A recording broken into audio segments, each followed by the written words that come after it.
everybody and welcome to Amphlett Reviews. Officially got my merchandise for we released the Snyder Cut t-shirt. Very happy. I've got a sweatshirt on the way as well. Got my HMV pre-order in for the Zack Snyder's Justice League. Still riding off that adrenaline, still riding off that high. Oh man, so good. Go and support the film, HBO Max. Go and support the film Now TV. Wherever place you're watching this video from, go and support the film. It definitely needs it to get a further sequel or expansion of that universe. But today, we are talking about a Hong Kong review for Tai-Chi Master, Jet Li's Tai-Chi Master. And what a surprising film this is. Very interesting. So let's talk about and review Tai-Chi Master. Tai-Chi Master. So Tai-Chi Master was released in 1993. It's from the director of the amazing masterpiece of Iron Monkey and another classic of Jackie Chan's Drunken Master.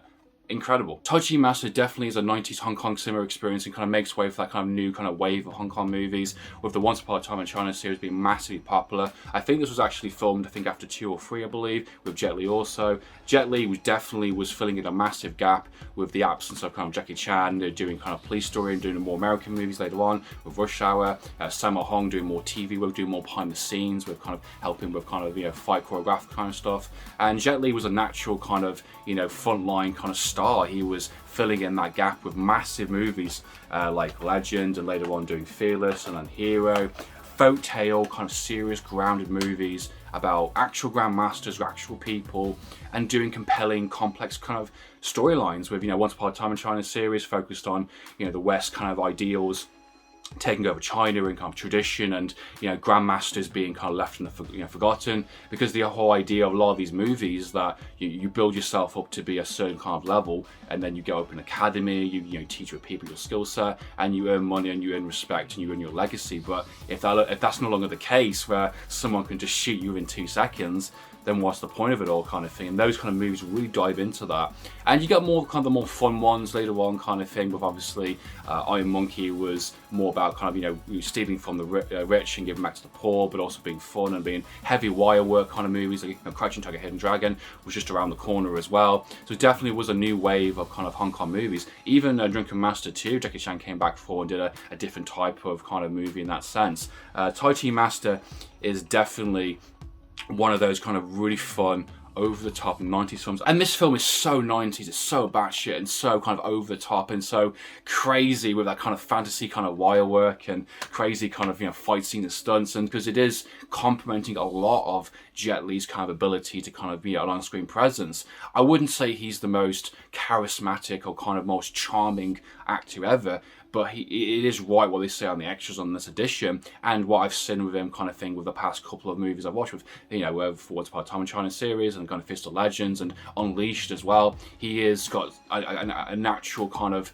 presence, and you can get a lot of emotion from him, from his facial features like his eyes, his kind of mannerisms, how he talks. It's not about being cool and suave. Jackie Chan kind of broke that mold of that with kind of doing more kind of wacky kind of caricature that gets injured all the time and has to kind of constantly kind of battle his way out, and you feel for the underdog of this kind of nature of his characters. His characters tend to have a lot of heart, have a lot of like internal kind of works going on. You can see the emotion, you can see the reactions on his facial features, and he only says a select amount of dialogue, but you get a lot from that performance, you get a lot from that kind of betrayal, that kind of excitement, or goofy, he can be fun. Forbidden Kingdom with Jackie Chan as well, that he's playing the Monkey King in that film, and he's so fun. Tai-Chi Master follows 2 best friends that have been kind of grown up as monks since their entire life, 20 years plus kind of thing, in this kind of monastery, in this kind of, temple where they've been having hard routines, throwing bricks on their heads, training themselves faster and faster, doing kind of complex kind of martial arts. And the first part of this film, the first kind of say 20 minutes or so is just them in the temple learning the kind of routines, and you get to know them, and all this is kind of set up and foreshadowing for later in the film, which I think is very clever. You get to know a little bit about Jet Li's character, and you get to know a little bit about his kind of best friend as well, which also is a recognisable actor. I think he's in Fist of Legends. Great on-screen chemistry, they're really fun together, and they have some really fantastic fight scenes as well during the kind of early parts of the film. They both get banished from the monastery because of one of them claimed to be cheated, even though he didn't, and they both have to kind of take their kind of skill set mindset and their kind of values and what they've learned through the kind of monastery and kind of take it out into the real world and just kind of, you know, survive in that sense. And obviously they kind of go into this world, they're seeing women, they're seeing food, they're seeing crime, and the story goes exactly the way you think it's going to go. Two best friends basically get divided. One is more kind of corrupted by kind of power and kind of greed and kind of wants his kind of what's owed to him in that sense. He wants to be number one, he wants to be the best fighter, he wants to have, you know, wealth and money and women and that kind of stuff, and, you know, cheat in that sense kind of thing, be valued kind of thing, because he feels he hasn't been during the kind of monastery.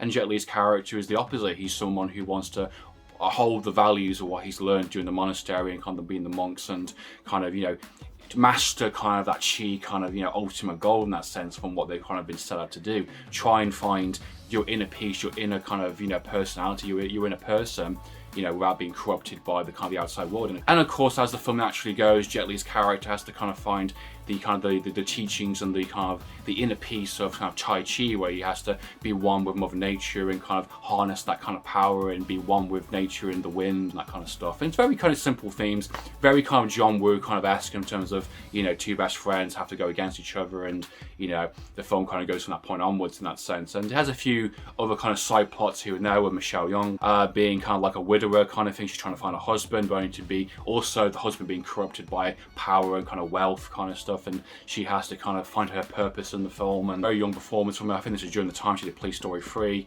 so she's really good in the film as well. I think she's really kick-ass. She definitely holds her own. I think the brother as well, the villain character, I think he's really well done. You definitely get to know him really well during that early part, and him kind of being corrupted by kind of power and wealth kind of thing is definitely the most typical kind of aspects, and he definitely goes over the board, over the top kind of villain, you know, in terms of, you know, laughing and, you know, I want what's mine and you can join me kind of thing, typical kind of dark side kind of, you know, evil talk, bad guy talk kind of thing, which is great. And he's consistent from start to finish in that sense. He commits to that kind of, you know, version of the character, which I quite like. You kind of got a selection of kind of side characters and wacky characters as well. The storyline is very simple. You kind of know the beats by beats, you know where it's going to go, you know how it's going to end, sort of kind of thing. But there is some surprises in there. There's a few curveballs kind of flown into the kind of the narrative. I don't think it's as much compelling or you know, interesting kind of thing as, you know, Iron Monkey or Drunken Master or some of his other movies in the sense. Obviously the star of this film is the kind of crazy fight sequences, the amount of stunt work, the amount of crazy wire work, which you can see a lot of the kind of the actual wires in the actual film itself, which I think is hilarious. All of them very fantasy, very heavy kind of fantasy wire work, action set pieces with swords and poles. And one of the things about the film that I did not expect to see is that this film is really goddamn violent, way more than I thought it would be. It's a 15 rated film on the actual Blu-ray, and it does say contain strong violence and frequent strong language.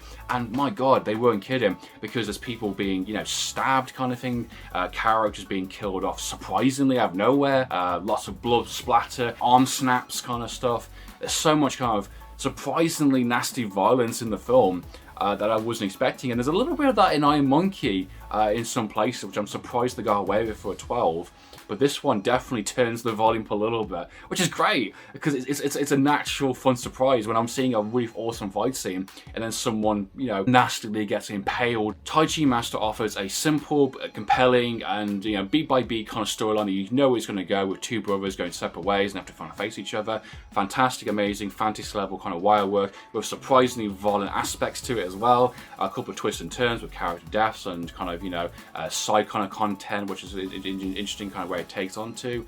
There's a weird kind of section in the film where kind of Jet Li's character kind of loses his mind a little bit, and he has to look at the comedy sequence where he's doing really weird stuff, which I thought was a bit of a kind of slow down the film a little bit, let the bad guy do his stuff so Jet Li can just, you know, be a bit crazy and add a bit of comedy to the film, which I thought was a little bit strange.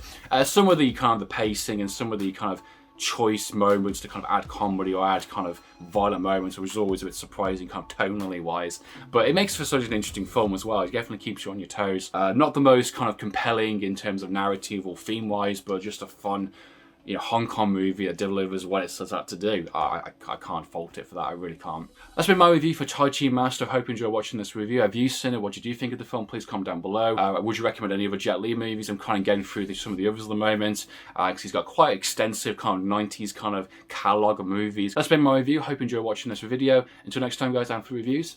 Signing out.